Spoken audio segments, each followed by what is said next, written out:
if you can get over the fact that exercise at the start is not the most comfortable thing, then you can realize how beneficial it can be at helping you do all the other things that you actually really enjoy doing. Welcome to the Exercise is Health podcast, where we're talking about exercise, health, and the interconnectedness of the two. We are your hosts, Charlie and Julie, and we will be coming to you every single week from our studio, Muscle Activation Schaumburg. Hey, welcome back, everybody, to the Exercise is Health podcast. We are your hosts, Charlie and Julie, and we're coming to you from our studio, Muscle Activation Schaumburg in Schaumburg, Illinois. Now, at Muscle Activation Schaumburg, we believe your health is your most valuable asset. Your health is one of the biggest influencers of the quality and quantity of time that you have. And while there are many aspects of health, our expertise is exercise. Exercise has been proven time and again to not only improve your health, but also increase your longevity and improve your quality of life. And today, we are talking about a topic that, let's be honest, it's pretty prevalent. And that is, hey, some days you just don't feel like working out, okay? Or every day. Or every day. You just don't feel like working out, okay? And that's not bad, but the feeling of not wanting to work out is not bad, but the not working out, that's not a great thing. So what we want to talk to you about today is, hey, if you're feeling like you don't want to work out now, ever, not ever, Yeah. what is the bare minimum amount of exercise that you need to be getting in our opinion, in order to make sure that you're still getting the health and longevity boosting benefits that can come from exercise? And today I also want to cover and address those individuals that it's not like, you know, me and Charlie, we regularly work out, and then some days we just don't feel like working out. This applies to you, those types of people that if you might feel like, yeah, I feel like I work out similar to Julie and Charlie. Or this also applies to people that just don't work out. Like, I don't work out. Never, ever. I'm just not a workout person. I'm not an active person. I don't like working out. And normally, because we see clients that fit in this category of not working out, especially some MAT clients, because they're coming here for MAT and not necessarily the training side. But usually their reason being is that they just don't like it. And we have to be honest that is one of, I love the honesty in it because, yeah, I get it. Sometimes I don't like working out. A lot of people don't like sweating. It can be uncomfortable on your muscles. In the temporary discomfort or inconvenience can really get to people's brains. But in the end, the overall outcome of you not working out just because you don't like it will lead to some other very negative things in your life in terms of robbing you from doing things that you want to do with your life. Meaning, so many of our clients, I remember there was like a year of my career. Now I get a good mix of people, but there was like a year of my career where I only got people. It was like right after their 50th birthday, they would go to the doctor for their like 50th annual checkup. And then they would come see me for some reason. And they were like, yeah, I've never worked out. My doctor says it's time to work out. But also, like, I went on vacation and I couldn't do the thing. Like, the one that sticks in my head the most is I had this gentleman come in. He was just turned 50. He went to his doctor's and he was like, yeah, every year my wife and I go on this like trip of a lifetime trip. We went to Antarctica. And the activity was that we had to walk over to see the penguins, and it was just so difficult that I was so uncomfortable I couldn't enjoy the experience. And then he brought up one where there's like this cobblestoney like type path, and it was just very, very difficult to do, you know, this excursion, and so difficult that it was not enjoyable. And so experiences like that, I think, really open our eyes to when our bodies become so deconditioned that we're starting to lose the enjoyment of our life. And this, I think, really highlights some of the most potent benefits of exercise, which we can lose all the science stuff that we can talk about. We can lose all the weight loss stuff that the magazines talk about. But in the end, it is like your insurance policy to say, hey, like, when I feel like picking up my grandkid, I'm not thinking, oh my gosh, am I going to throw my back out? When I go on vacation and, you know, the group wants to go, On a boating trip, will my body be able to handle the bumps from the waves? Things like that. That is material that exercise is like amazing at. It is like the thing that allows you to continue to live your life the way you want. Because I don't think a lot of us dream of like our future being, I want to sit on my couch and watch Netflix all day. No, we dream of our retirement as something active. Playing golf, that's a huge one for exercise. Playing tennis with friends, going on hikes, traveling, being able to sit on an airplane for a long period of time, getting into, art, maybe having to stand for a long period. So all these things, although they're not like sports or anything, some of them are, but they all require a physical exertion from your body, which is something that exercise is the most potent at addressing. Hey, Julie, you bring up so many good points. And, I just want to add to it and say, just a couple of weeks ago, I was talking with a client and I was saying, hey, you know what would really help the work that we were doing, because we're doing muscle activation techniques, and saying, hey, one thing that would really help is if you started exercising on a consistent basis. And like you were saying, Julie, she was saying, hey, I don't enjoy exercising. I just really don't. She goes, all the activities that I like to do involve sitting, whether it's reading, crafting, knitting, sewing things, just everything involves sitting. I don't like being up. I don't like moving around. I don't like being active. And it's something that I really struggle with. I feel like I have to force myself to do. And I can get where people are coming from with that. Look, we all have things in our lives that we enjoy doing. But Julie, to your earlier point, if you can get over the fact that exercise at the start is not the most comfortable thing, then you can realize how beneficial it can be at helping you do all the other things that you actually really enjoy doing. So it really is, like you're saying, Julie, it's that insurance policy for as your body ages, allowing you to keep doing the things that you love to do. And it's like this boost that you get to do all the stuff you love to do better. And I mean, this is not the podcast where we go into all the brain benefits of exercise and all the different health benefits of exercise. We're going to be touching on the latter a little bit, but there are a lot of great references out there about that. So we're not going into the science too much today, but just understanding that whatever it is that you love to do in life, if your aspiration is to be able to, binge watch Netflix on the weekends, and that's what you love to do because that is your time to just totally chill out. You need your body working well to be able to do that, because how many of us have sat on a couch and then all of a sudden we started feeling uncomfortable, and then we need to shift our position and we find that we can't find that comfortable position, so we need to keep shifting, and that kind of ruins the viewing experience. Guess what? You get your body better conditioned, you get your body functioning better, you can sit on that couch for longer and your body can tolerate it better. And that's really where exercise comes in. And anything that you want to do with your body, literally anything you want to do, exercise will help you do that better. I was going to say that, Charlie, you bring up a good point, because even people that like to do things that are seated, I know my grandmother loves doing, sewing and knitting, cross stitching, and those are all seated activities. But what is the thing that will allow you to keep sitting for long periods? Is if you are strong, if your body is strong and healthy. And again, like you said, like you can get these low back pain or hip issues, or you just feel overall achy from sitting for a long period, that exercise can really help with. I remember you even have had an MAT client that was a professional gamer, right? And it is so important that they are able to focus, even though they're seated. It doesn't matter that they're seated. What matters is that their body is able to tolerate whatever they're doing.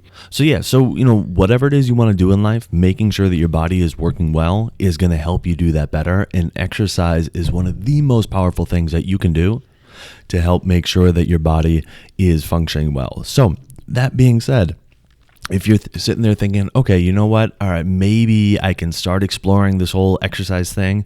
I still don't like the sound of it. It still sounds really uncomfortable, really not that interested in it. So what's the minimum I need to do in order to kind of get this done? So, let's talk about the bare minimum. Let's discuss that. So the first thing we have to talk about is thinking about how much you're moving each day. Don't think about intensity right now. Just think about how much you're moving each day.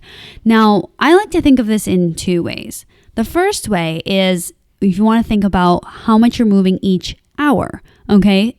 So what we like to recommend is that every hour you're up moving. You're not having to like work out, or don't stand up and do squats, but you're just moving for 10 minutes out of every 60 minutes.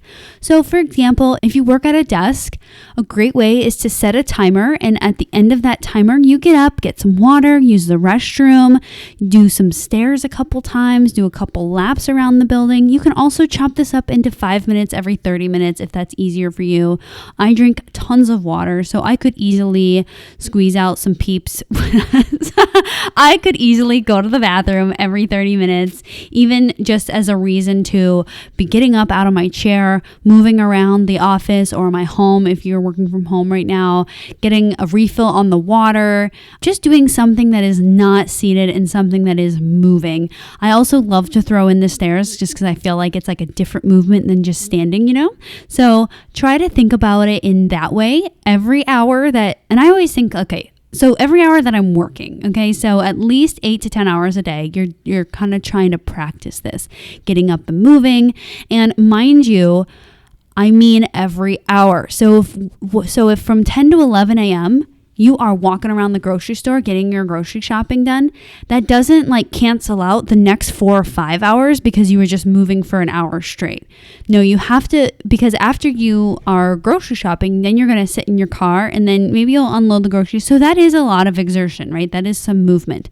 But as soon as that experience is done and you go back to being seated or sedentary, that's when you need to start that routine, and you don't get to skip the first hour because you were just doing something the prior hour or the previous hour. Yeah, this is a really, really big one from a health benefit standpoint, as far as being able to decrease the likelihood that you develop insulin resistance. So staying active throughout your day is going to help increase your insulin sensitivity, which will help to ward off chronic disease and illnesses such as type 2 diabetes and heart disease. So making sure that you are being active throughout your day. And like Julie was saying, it doesn't have to be anything super high intensity, just some easy walking around your house, up and down your stairs, 5 minutes out of every 30 minutes, 10 minutes out of every hour. Get you up, get you walking around, get your blood flowing a little bit more than you are when you're at rest. That is honestly really important, and it doesn't seem like much, and so often people skip over it because it doesn't seem like much, and then they're like, okay, well, what do I need to do? What's the minimum I need to do to get healthy? Minimum being, what's the minimum of the really hard stuff? And it's like, okay, well, step one is let's just get you moving throughout the day, 10 minutes out of every hour. If you can do that, you're going to be well on your way to then developing the habit of doing the harder stuff for longer duration, higher intensity. But let's just start with that. We can get you doing that throughout the day. Awesome. Now we're building the habit of being active throughout your day. Well, not only the habit, is think about all the endurance you'll be building. If you're used to, doing one excursion a day, maybe that means, walking over to lunch and back, and that is your workout for the day, and that's, maybe 30 minutes of walking. Well, if you add in, 10 minutes of walking every hour, well, you're going to start building your body's endurance to tolerate more movement throughout the day with less rest. Because if you think about it, if you're resting for 4 hours in the morning and then you move maybe a little bit at lunchtime and then you rest for 4 more hours because, those rest periods are actually like work, your brain's not resting, but your body is physically resting. Well, now you're showing your body like, hey, we can tolerate more movement throughout the day, which will only benefit you in the long run in terms of you being able to utilize your body when you want to, instead of being, wow, I can't even tolerate doing that because I've already done something else today. It's like a one activity day. So think about it like that as well, in terms of you're like conditioning your body to handle more stuff. This kind of activity is what we call all the time exercise. So it's like the exercise or the activity that you get throughout your day that you don't really classify as exercise. So when you think about working out, you're not necessarily thinking about doing house chores, but guess what? That still is physical activity. And guess what? It is really important to making sure that you stay healthy both now and in the long term.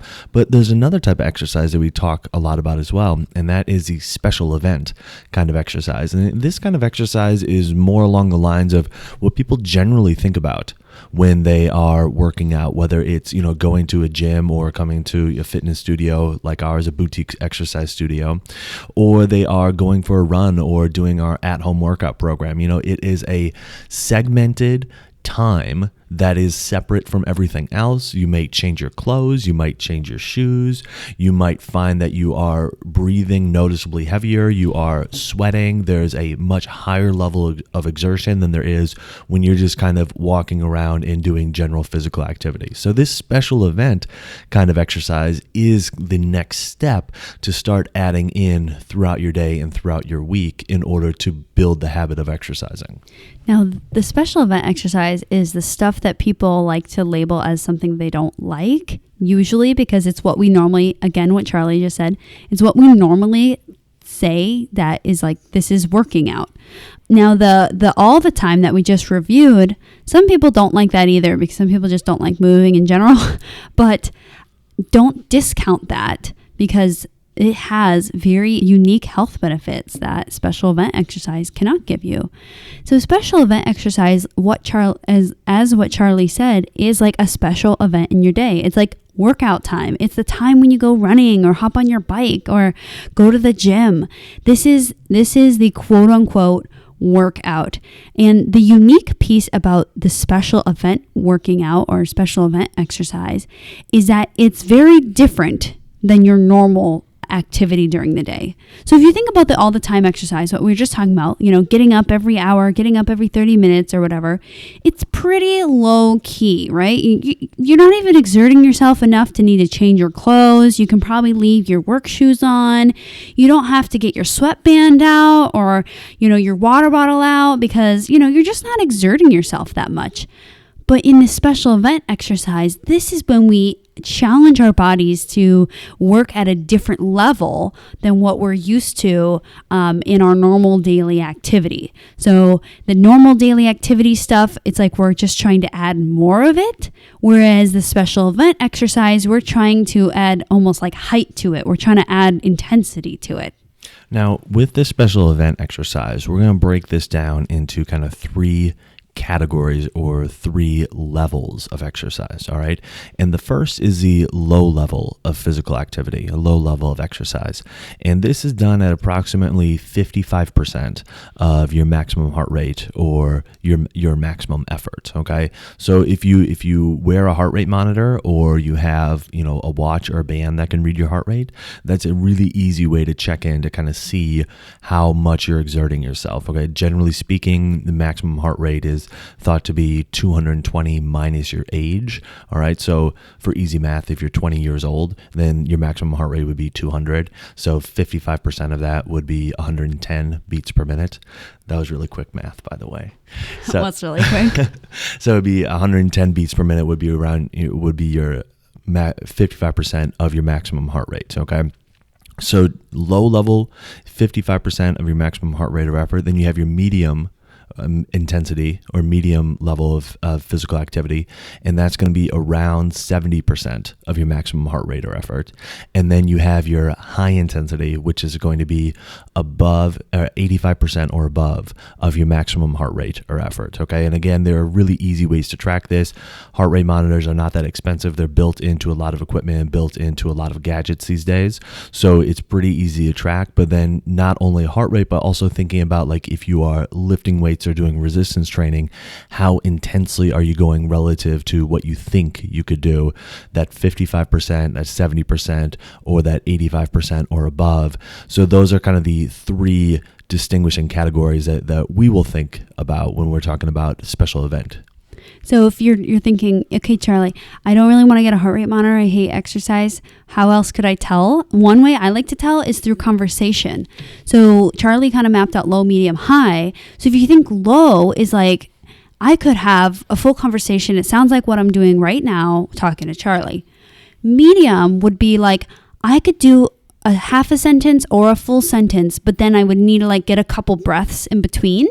And then continue on. And then high intensity would be like, okay. And you between each word, you're having to take breaths, or you're like, hold on, let me finish this and then I'll talk to you later. So that's another way to tell by your breathlessness if you don't want to be tracking with a heart rate monitor, or you're just wondering like, well, how intense is this? So those low, medium, high, you can kind of tell by your ability to hold a conversation or to speak. Yeah, that's a really good point. And so if you're working out with somebody else, or even if you just want to, speak out loud to yourself, I think that's a really convenient way to roughly gauge kind of where you're at. And for all practical purposes, it works just as well. So yeah, thanks for bringing that up. Now, the other aspect is the frequency of these low, medium, and high intensity days. Okay, here's the thing. From a special event exercise perspective, you need to be exercising every single day. All right, that's the minimum. That's the bare minimum that you need to be exercising in order to get these health and longevity boosting benefits that can come from exercise. All right. I know that can feel very overwhelming. Don't worry, we have some practical tips to make it less so, okay? But when looking at kind of how it's spread out over a week, a maximum of 3 lower intensity days should be done throughout the week, okay? A maximum of 3, with a minimum of 2 medium and 2 high intensity days done throughout the week. Now, is that perfectly appropriate for everybody? No. So get clearance from your physician before beginning any exercise program. But generally speaking, that's what we'd be looking at with people is a maximum of 3 lower intensity days with a minimum of 2 medium intensity and 2 higher intensity days done throughout the week. Now, here's the thing about it is you can always do more of the higher intensity exercises. So you can always do more of the medium and high intensity days. But you cannot skip out on those medium and high intensity days and just do the lower intensity days. So you need to have the more difficult, the more challenging stuff in there. I know you may not like it. That's really, really important though, when it comes to building the health and function and longevity of your body. So just putting it out there from a frequency standpoint, maximum of 3 lower intensity days, minimum of 2 medium intensity and 2 higher intensity days. So let me just give you a picture of what this might look like, because I think it's way more achievable than you are thinking. You're like, whoa, I listen to this podcast because I don't like to exercise. So I don't want to do it every day. Okay, so this is what it might look like. First, let's talk about the high intensity day. High intensity day, remember we need 2 of them. So this would be a great day to go to the gym and get your weight training in. This would be a great day to tune in to the MAS home workout program. If you're not into the gym, it's 20 minutes. You literally click on a YouTube link and we will walk you through it. You don't need any gym equipment. This is also a great day to maybe hop on your bike. Let's say you enjoy your outside bike and you push it for 20 minutes. This is the day, remember, you want to feel challenged on this day. It doesn't have to be long. 20 to 30 minutes is a great amount of time. But hey, guess what? If you are brand new to exercise and you're like, well, I still want to get in my heavy intensity day. So maybe for the first couple weeks, it's 10 minutes of hard and 10 minutes of easy.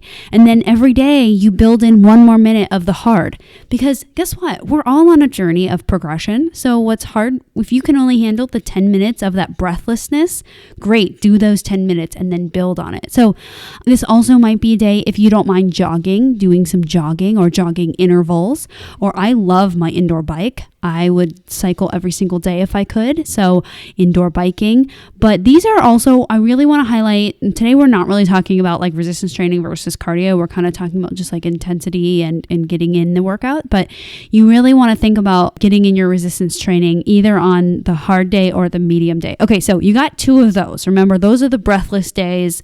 You only have to do 2 of them. Again, our home workout program, a lot of those workouts will include this. They're short and sweet and they're intervals, so you get lots of breaks.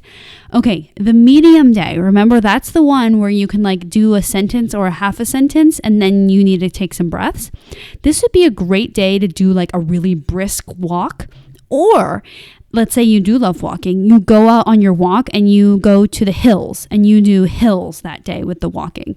That would be a great option. Also, you can do your bike at a lower intensity. You can take your weight training at a lower intensity. But again, you still want to get breathless, but not so breathless as the heavier intensity. But you want it to be, again, what Charlie said, at that 70-75% of your heart rate max if you are a heart rate person, or you can go off your breathlessness. Now, the low intensity day is going to be a great day for those leisure walks, those leisure bikes. They're also a great day for recovery style workouts, especially if you have joint issues. These are a great day to work on joint function. So something that we always encourage is that people do gym days that are recovery style. And the way that we got to make this as an example in our MAS home workout program. So if you are one of the MAS home workout program people, you can just click on a recovery day. It's awesome. You will feel amazing after. And it's so fun to do like a low intensity movement day that is not like walking. Because also I was thinking, you know how many times we use the weather as an excuse to not work out? I was literally, okay, so I want to be outside every day that I can. So when it's, 50 degrees, I'm outside. When it's 95 degrees, I'm outside. I think you guys probably know Charlie and I have a 1-year-old daughter, and I just want her to be outside in the sun, getting vitamin D, getting her running through and, getting to the park. I just want her outside. And so people in the neighborhood see us all the time, like walking to the park again, twice in a day. And I actually was stopped the other day. So Thursday last week, it was the weekend. So on Saturday, it was really freaking hot here. It was like 95 degrees, really hot. And so, I still take our daughter out. It's hot, it's humid. So we bring water, we find shade, we take breaks, we do all the things. So we were actually out twice. We walk, 30 minutes to the park, play for 30 minutes, walk back for 30 minutes. And I remember this gentleman came out of his house. I was walking by and he's like, "So you don't mind the heat, huh?" And I was like, well, I just really value being outside and moving. And you know how many times people feel like, well, I only like walking, so I can only walk for my workouts. And that means that I can only walk when it's perfect weather. And I don't know about you, but most people have this gauge of perfect weather. It's like 20 degrees. Like when it's 60 degrees, well, maybe not. When it's 55 degrees up to 75 degrees, that's like the perfect temperature. Do you know how many days in Chicago that we have that temperature? Like maybe 5? There are none. There are basically none. Because in the winter, it's freezing outside and there's ice on the ground, so it's not safe to walk usually. And in the summer, we get pretty warm pretty quick. So it's like, okay, so if you only depend on the weather for your workout, it's really not going to get in. Anyways, I just wanted to bring that up. I think that was a little bit of a side tangent. But anyways, I hope that gives you a better picture of how you could construct your week in terms of, I have high intensity days, 2 of them. And especially if you're just starting out, you're probably going to be doing this style. 2 high intensity days. Even if they start out only as 10 minutes of high intensity, you want to get your body practicing getting to that breathlessness. Even if it has to be 5 minutes to start, that's cool. And maybe if running up and down your stairs or walking up and down your stairs gets you to that breathlessness, that's great. That's where you are. Do it. So you have 2 days of those higher intensity days, 2 days of those medium intensity days, and then 3 days of those low intensity days. And I think that's where I was. The low intensity days are those leisure walks where you're walking, talking to your spouse. You can hold a whole conversation.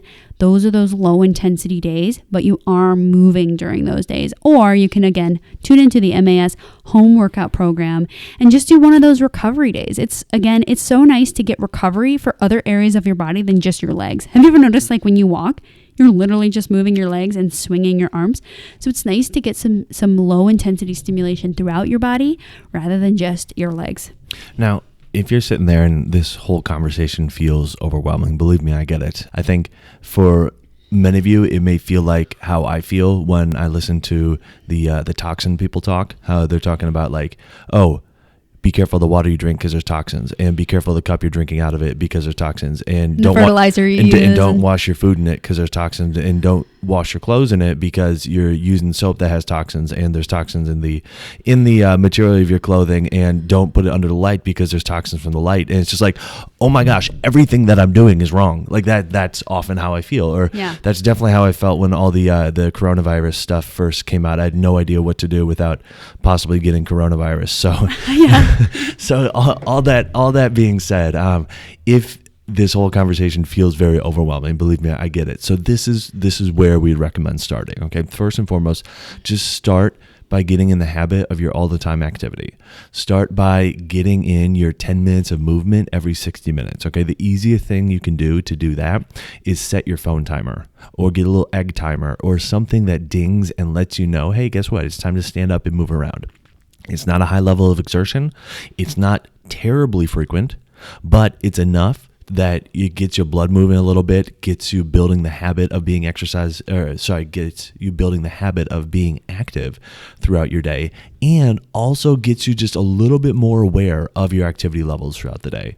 So I think that's a really great place to start. That's step one. Yeah. And not to mention, don't you think it would be amazing to give yourself permission to take a brain work break every 20 to 40 minutes? That would just be amazing, just to let your brain rest. I remember one of my clients, she's an elementary school teacher, and she says she tells her teachers to only plan focus activities for 10 minutes at a time, and then get up and move. And yes, as adults, I think we can focus for a bit longer than elementary school kids, but just that principle of knowing okay, I'm going to be really focused right now, and then I get a break. I think that will be also helpful for your productivity. And I think that you even read some studies where it's you get to the Pomodoro technique. Yeah, when you take those breaks, it really actually helps your brain in terms of work, not just the physical piece that we're talking about. Definitely. And then the second step would be to add in the lower intensity days. Okay, now here's the thing: the recommendations of how we're suggesting that you kind of build in exercise throughout your life are completely backwards to how most people do it. Most people, when they're like, oh, I'm going to exercise, so I'm going to go to the gym now, and I'm going to go for 2 hours, and I'm going to go tomorrow, and I'm going to go the next day. And it's like, wait a second, that's not sustainable in any universe, let alone this one. So step one, build in the habit of all the time activity. Step two, when we're talking about the special event exercise, build in the habit of the low intensity, and get used to starting to do that every day. Start to just make the commitment, hey, this week I'm going to go for a walk for 20 minutes around my neighborhood, or wherever you want to go for it, okay? But 20 minutes, make the commitment for 1 week to do some physical activity that's a little bit segmented, a little bit set aside, where it's about 55% of your maximum heart rate, where you can have that casual conversation and it still feels comfortable doing that, and get in the habit of doing that every day. And from there, then you can start to ramp up. Mm-hmm. Or if you are an MAS home workout person, then just start with the recovery days, because we do lighter resistance and less time, and the mobility days. And also, if you're doing the MAS home workout program, these types of recovery style days, or if you're doing another program, just start with their low intensity recovery style workouts, because what this will do is it'll also get your joints ready to handle more, especially if you've never worked out or you're just not a normal workout person. It'll get your joints ready to move more. So the next step, you've added in your all the time exercise, meaning you're getting up every hour, you're moving. Now you've added 3 days of low intensity movement. The next step, Charlie, you said every day, low intensity. Starting off every day, and then you can build. Every day, low intensity movement. And then the next step is that you want to start finding 2 days to replace with the medium style.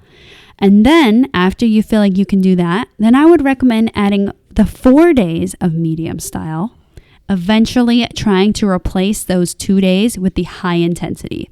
So again, Charlie and I recommend doing this backwards than most people. Because again, most people are like, I've never worked out, so I've signed up for a 5-day-a-week boot camp challenge, and I'm going to go every day. It's going to kick my butt because that's what I need. It's not always what you need, because that's the thing that gets you burnt out. It's going to be more stuff of what you don't like. And remember, we're trying to recommend how to exercise for the long term, for sustainability, for health, for longevity. And killing your joints in the process of trying to do this is not a good plan. So we recommend add in the easiest stuff first and then build to the harder stuff, because everything that you build onto the easy stuff will only benefit you. But if you only start with the hard stuff, well, then that has a high chance of making it so that you won't add in the rest, or you won't be consistent with it. That is such a great point. Now, we've brought up a few different times the MAS home workout program, and this is a 75-day video guided workout program that you can do from the comfort of your own home with minimal to no gym equipment, just household items that you find, well, as the name implies, around your house. And it has over 100 workouts that you can do, from cardio workouts to resistance training workouts, mobility workshops, recovery days, all different varying intensities, all different varying exercises that we have put together strategically to challenge your muscles in a way that minimizes the risk for injury, in a way that minimizes the stresses and the repeated stresses on your joints, and that will help you to exercise on a consistent basis, even if you don't want to go to a gym right now, or if you don't have access to a gym right now. Maybe you want to go, but you just don't have access. So this is a great option for you. You can download it right from our website. You go to homeworkout.matschaumburg.com and you can download your copy there. So we actually, here's some cool stuff. When you think about like, oh, household items, I'm going to use this gym equipment. So I always suggested to our listeners, like, oh, go get some cans of beans or water bottles. But our followers, they have used some cool stuff from around their house. Here's some cool stuff that people used as gym equipment. Well, quote unquote gym equipment. We had a follower use wine bottles, and then she had smaller oil bottles because you needed different types of weights. I thought that was a great one. She had one of the big elastic bands because one time she was doing PT and she had it left over, so that was great. We used towels. We had someone using a sewing machine, which was awesome. What else did we have? Pets. Yeah, people were using their pets to work out.